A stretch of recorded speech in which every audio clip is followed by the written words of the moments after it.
Welcome back my dear comrades. Welcome back. எக்ஸாமுக்கு இன்னும் 10 நாள் இல்லை ஒரு வாரம் தான் இருக்கும். இந்த டைமில் தான் நீ ரொம்ப பதட்டமாக இருப்ப. ஏன்னா நானும் அந்த லெவலை தாண்டி வந்தவன் தான். நான் அந்த கடைசி ஒரு வாரம் 10 நாளில் என்ன பண்ணேன், இந்த பயமாக இருக்கிற நேரத்தில் என்ன பண்ணேன், எனக்கு முன்னே இந்த மாதிரி சொல்கிறதுக்கு யாரும் இல்லை.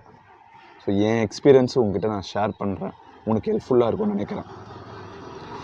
இந்த லேட் நைட்டில் படிக்கிறது, செல்ஃப் டவுட்ஸு, அந்த பதட்டம் ஒன்று இருந்துகிட்டே இருக்கும் எப்போவுமே. நம்மளால் முடியாது. அதுக்கெலாம் என்ன பண்ணலாம், எங்கே இருந்து ஆரம்பிக்கிறது? முதல் விஷயத்துலேருந்து வந்துடும். முதல்ல நீ எல்லா சிலபஸும் கவர் பண்ணியிருப்பேன் நான் நம்புகிறேன். ஒரு 30 days ஆர் 45 மேக்ஸிமம் ஒரு 90 days முன்னாடி இருந்து நீ இதை ஆரம்பிச்சிருப்பேன் நான் நம்புகிறேன். அட்லீஸ்ட் ஒரு 30 daysக்கு முன்னாடியாச்சும் நீ ஆரம்பிச்சிருக்கணும். இப்போ லாஸ்ட் நேரத்தில் அந்த 10 நாளில் வந்து படித்து பாஸ் ஆகிறதுனா டிகிரி எக்ஸாமாக நான் கடைசி நேரத்தில் வந்து படித்து பாஸ் ஆகிறதுக்கு உனக்கு நான் மோட்டிவேஷன் கொடுக்குறதுக்கு நீ அட்லீஸ்ட் மினிமம் ஒரு 45 days முன்னாடி இருந்து இதை ஆரம்பிச்சதுன்னா கண்டிப்பாக இது உனக்கு ஹெல்ப்ஃபுல்லாக இருக்கும். நீ உனக்கு சிலபஸ்னால் என்னன்னு தெரிஞ்சிருக்கும். நீ உள்ளே பூந்து விளையாடி இருக்கலாம் என்னென்ன சிலபஸ்ன்னு. அது மட்டும் இல்லாமல் உன்னோட வீக்னஸ் அண்ட் ஸ்ட்ரென்த் பாயிண்ட்லாம் இதில் கண்டுபிடிச்சிருக்கலாம். எது உனக்கு ரொம்ப இப்போ பிரச்சனை பண்ணுது இந்த கடைசி 10 நாளில்? மேக்ஸா, ரீசனிங்கா, இங்கிலீஷா, இல்லை ஜிகேவா? ஜிகே கண்டிப்பாக எல்லாருமே இப்போ அதை வந்து கொஞ்சம் விட்டுருப்பீங்க நான் நம்புகிறேன். ஏன்னா நான் படிக்கும் போது அந்த ஜிகே வந்து அவ்வளோவா நான் டச் பண்ணல.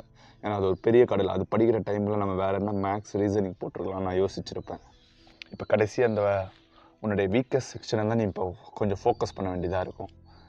அது மேக்ஸாக இருக்கலாம், ரீசனிங்காக இருக்கலாம், இங்கிலீஷாக இருக்கலாம். அதை ஃபோக்கஸ் பண்ணு. ஆல்ரெடி முடித்து நல்லா தரவாக இருக்கிற செக்ஷனை இப்போ அவ்வளோவா ஃபோக்கஸ் பண்ணாத. அடுத்த முக்கியமான விஷயம், இது ரொம்பவே முக்கியமான விஷயம். நான் இந்த கடைசி 10 நாள் என் எக்ஸாமுக்கு முன்னாடி ப்ராக்டிஸ்னால் சும்மா உட்காந்து எடுத்து வச்சுட்டு இந்த புக்கை படிக்கிறேன் பாரு, இந்த ஜிகேக்கு படிக்கிறேன் பாரு, இந்த இங்கிலீஷ் படிக்கிறேன் பாரு, அந்த மாதிரி இல்லை. இந்த மார்க் டெஸ்ட் நான் சொன்னேன் பார்த்தியா முன்னாடி வீட்டில் வந்து அந்த டெக்ஸ்ட் புக்கில் மார்க் டெஸ்ட் போடு, எவ்வளோ போட முடியுமா போடு. ஒரு நாளைக்கு 5, 6, 7 கண்டினியூவாக போட்டுகிட்டே இரு. வெறுப்பாகவும் இருந்தாலும் ஈஸியாக இருக்கும் பார்த்தியா. அந்த மார்க் டெஸ்ட்லேயே ஒரு ஈஸியான பேப்பர் ஒன்று இருக்கும் பார்த்தியா, அதை எடுத்து போடுங்க. அதை போட்டு உங்கள் கான்ஃபிடன்ஸ் லெவலை பூஸ்ட் பண்ணு. ப்ராக்டிஸ் இந்த 10 நாள், அதாவது எக்ஸாமுக்கு ஒரு நாள் 2 நாள் முன்னாடி வரைக்கும் ப்ராக்டிஸ் பண்ணிகிட்டே இரு. இந்த மேக்ஸ், ரீசனிங்லாம் விடவே விடாது. இதெல்லாம் கண்டிப்பாக மார்க் வாங்கலாம். இப்படி ப்ராக்டிஸ் பண்ணுறதால அந்த எக்ஸாம் ஃபீல் உனக்கு கிடைக்கும். அந்த மார்க் டெஸ்ட் போடுறதால அதனால் உனக்கு டைம் மேனேஜ்மெண்ட்டும் நல்லாயிருக்கும். ஏன்னா எக்ஸாமில் போய்ட்டு நீ ப்ரெஷர் ஆக மாட்டேன். ஏன்னா இங்கேத்துலேருந்து அந்த எக்ஸாமுக்காக நீ ப்ரிப்பேர் பண்ணிகிட்டே இருக்கிற. ஒரு மார்க் டெஸ்ட்லையும் அந்த டைமிங் கூட நீ போட நினைப்பேன் அந்த சம்மை. இல்லைனா அந்த சம்மை விட்டுட்டு கடைசியாக போட நினைப்பேன். அது மாதிரி நீ ப்ராக்டிஸ் பண்ணி இப்போ எவ்வளோ இந்த மார்க் டெஸ்ட் நீ எடுக்கிறியோ அவ்வளோக்கு உனக்கு ரீசனிங்களோ மேக்ஸ்லேயும் அவ்வளோ ஸ்ட்ராங் ஆகும். உனக்கு அப்படியே அந்த சம்மு போடும்போது பாதிலே இந்த ஆன்சர் வர உனக்கு அப்படியே மைண்டில் ஸ்ட்ரைக் ஆகும். அப்படியே அந்த ஆன்சரை சூஸ் பண்ண. நீ நிறைய பேர் இது பண்ணாமலே வெறும் அந்த கொஸ்டின் பேப்பரை சால்வ் பண்ணுறது, ப்ரீவியஸ் இயர் கொஸ்டின் பேப்பர் சும்மா போட்டு அந்த டெய்லி ஒரு 20 சம் 30 சம் சால்வ் பண்ணு. அதெல்லாம் ஒரு 30 நாள் முன்னாடி பண்ணியிருக்கணும், இல்லை ஒரு 2-3 வாரத்துக்கு முன்னாடி பண்ணியிருக்கணும். இப்போ கடைசி நேரத்தில் நீ மார்க் டெஸ்ட் தான் போட்டுகிட்டே இருக்கணும். அதே மாதிரி இந்த மார்க் டெஸ்ட்டில் இந்த ஜிகே வரும் பார்த்தீங்களா, அதை விட்டுறாதீங்க.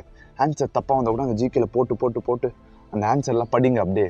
ஏன்னா நான் கடைசி நேரத்தில் இந்த ஜிகேலாம் நான் சுத்தமாக தொடவே இல்லை. இந்த மார்க் டெஸ்ட்டில் படித்தது தான். அதுலேயே நான் ஒரு 20 கொஸ்டின் ஒரு 11 கொஸ்டின் போட்டேன் நான், பார்த்துக்கோங்க.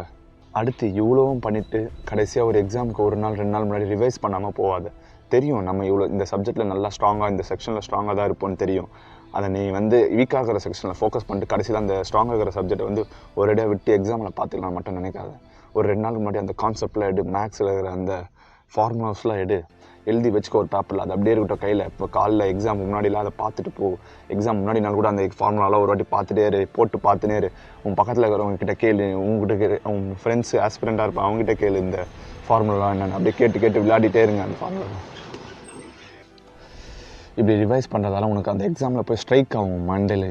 இந்த கொஸ்டின் கேட்டாங்கன்னா இந்த ஃபார்முலா தான் போடணும், இந்த கொஸ்டின் கேட்டாங்கன்னா இப்படி தான் சால்வ் பண்ணணும்னு சொல்லிட்டு இந்த ஸ்ட்ரைக் ஆகும். அதுக்கு தான் உனக்கு ரிவைஸ் பண்ண சொல்கிறேன்.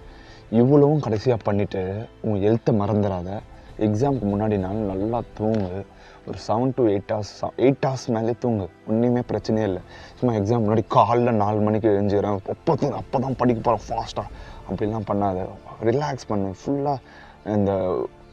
நீ கண்டிப்பாக ஒரு 90 days இல்லை ஒரு 45 days முன்னாடி நான் ஆரம்பிச்சிருந்தாலே உனக்கு அந்த கடைசி நேரத்துலலாம் இவ்வளோ ப்ரெஷர் இருக்காது. நீ இப்போதைக்கு வந்து ஃபோக்கஸே உன்னோட இந்த மார்க் டெஸ்ட் தான். ரிவைஸ் பண்ணிவிட்டு அழகாக காலைல ஏஞ்சிக்கிற, ஃபார்முலாஸை பார்க்குற, ஜெம்முன்னு சாப்பிட்ற, எதனா ஒரு மீடியமாக சாப்பிடு, நல்லாவும் சாப்பிடாத, ஃபுல்லாக சாப்பிட்டு அங்கே போய் தூங்காத. ஏன்னா நம்ம ஹங்குரியாக இருக்கும் போது, அதாவது நம்ம வயிறு காலியாக இருக்கும் போது தான் நம்ம ரொம்ப ஹங்குரியாக இருப்போம். அப்போ தான் நமக்கு எதனா பண்ணணுன்னு ஒரு வெறி வரும்.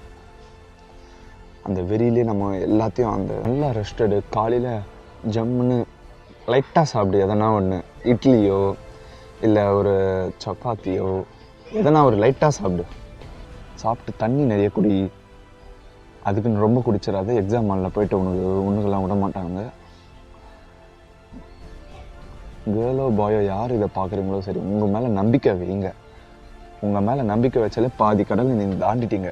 செல்ஃப் டவுட்ஸ்லாம் வரோம், அதெல்லாம் தூக்கி போடு. கொய்யால நான் தான் இருக்கணும், நீ எனக்கு தான் இந்த எக்ஸாம், எனக்கு தான் இந்த போஸ்ட் இருக்கணும்.